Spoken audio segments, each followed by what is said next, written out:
देखिए बेटा, अब इस चैप्टर का लास्ट टॉपिक है कोलिजन्स। ठीक है, कोलिजन क्या होते हैं कि जब दो बॉडी आपस में टकराती हैं। ठीक है, जब दो बॉडी आपस में टकराती हैं और टकराने के बाद उनका पाथ चेंज हो जाता है तो वो कहलाता है कोलिजन। ठीक है, मान लीजिए एक बॉडी इस तरह जा रही है और दूसरी ऐसे जा रही है, इसकी वेलोसिटी कुछ और है, इसकी वेलोसिटी कुछ और है। ठीक, आगे जाके कभी ना कभी ये दोनों अगर आपस में टकरा जाएं और टकराने के बाद एक मान लीजिए ऐसे चली जाए, दूसरी ऐसे चली जाए, तो ये कहलाता है कोलिजन। ठीक, कोलिजन दो तरीके के होते हैं, एक होता है इलास्टिक कोलिजन और दूसरा होता है इनइलास्टिक कोलिजन। ठीक, इलास्टिक कोलिजन में काइनेटिक एनर्जी, बॉडीज़ की काइनेटिक एनर्जी और मोमेंटम कंजर्व रहता है, मतलब कि सेम रहता है, चेंज नहीं होता है।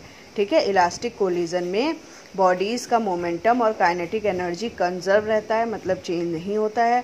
बट इन इलास्टिक कोलिजन में क्या होता है, काइनेटिक एनर्जी जो है वो कोलिजन की चेंज हो जाती है। ओके, ये डिफरेंस होता है इलास्टिक कोलिजन और इन इलास्टिक कोलिजन में। ठीक, अब देखिए elastic collision in one dimension क्या है, इसमें देखिए दो बॉडीज़ हैं, ये बॉडीज़ ए है, ये बॉडी बी है। ठीक, इसकी वेलोसिटी u1, इसकी u2, मास m1, इसका मास m2। बिफोर कोलिजन ये दोनों अलग अलग हैं, ड्यूरिंग कोलिजन दोनों टकराई और कोलिजन के बाद दोनों जो हैं फिर से चल दी, बट उनकी वेलोसिटी चेंज हो गई, पहले u1 u2 थी, अब v1 v2 हो गई। ओके, अब हमने कहा ये इलास्टिक कोलिजन है तो इसके मतलब इसकी टोटल मोमेंटम और काइनेटिक एनर्जी कंजर्व रहेगा। ठीक है, तो by the law of conservation of linear momentum, इसका लीनियर मोमेंटम कोलिजन के पहले क्या हो जाएगा, total m1 u1 plus m2 u2, collision के बाद m1 v1 plus m2 v2। ठीक, तो m1 u1 minus v1, m2 v2 minus u2, ये हो गया मोमेंटम। ओके, अब काइनेटिक एनर्जी, ठीक है, तो कोलिजन के पहले half m1 u1 square plus half m2 u2 square, collision के बाद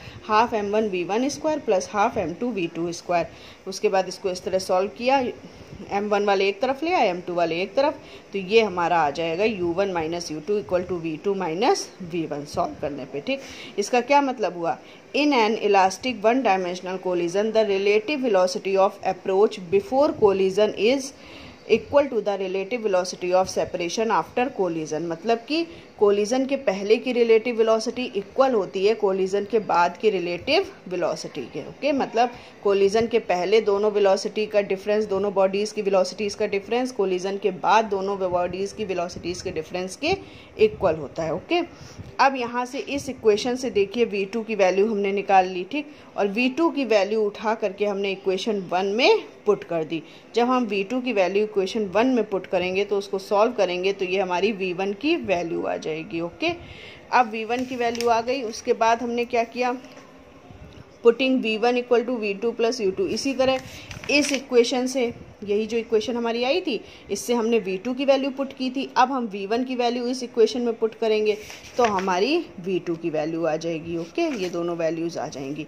उसके बाद आता है in elastic collision. In elastic collision में क्या आता है, हमने कहा था काइनेटिक एनर्जी चेंज हो जाती है। ओके, तो मोमेंटम सबसे पहले बिफोर कोलिजन मोमेंटम क्या होगा, m1 u1 plus m2 u2, और कोलिजन के बाद का momentum m1 plus m2 v। देखो इलास्टिक कोलिजन का जो एग्जाम्पल है वो क्या है, इसमें दिया है collision between ivory and glass balls are elastic, मतलब सीमेंट की बॉल और कांच की बॉल अगर हो तो वो कैसा कोलिजन करेगी, इलास्टिक कोलिजन करेगी।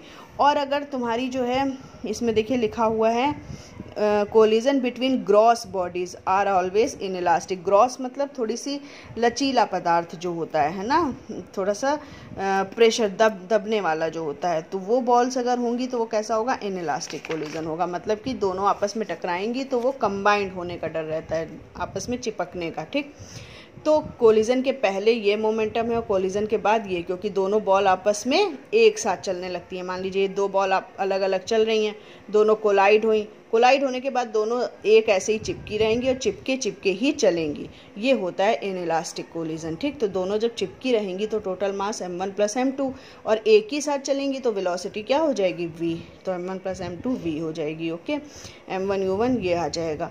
उसके बाद हमने कहा था काइनेटिक एनर्जी चेंज हो जाती है, कोलिजन के पहले kinetic energy half m1 u1 square plus half m2 u2 square, collision के बाद की kinetic energy half m1 plus m2 v square हो जाएगी, क्योंकि बॉल आपस में चिपकी रहेंगी। ओके, दोनों का रेशियो कर दिया, ये आ गया।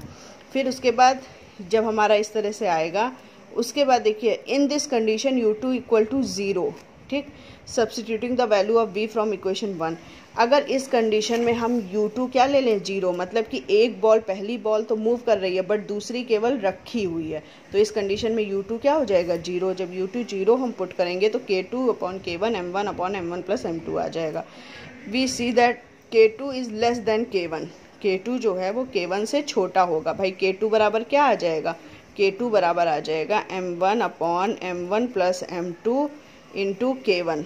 ठीक, तो K2 जो है वो K1 से छोटा हो जाएगा, क्योंकि K1 के साथ तो इसका मल्टीप्लाई भी है, तो जाहिर सी बात है K1 बड़ा हो जाएगा और K2 क्या हो जाएगा, छोटा।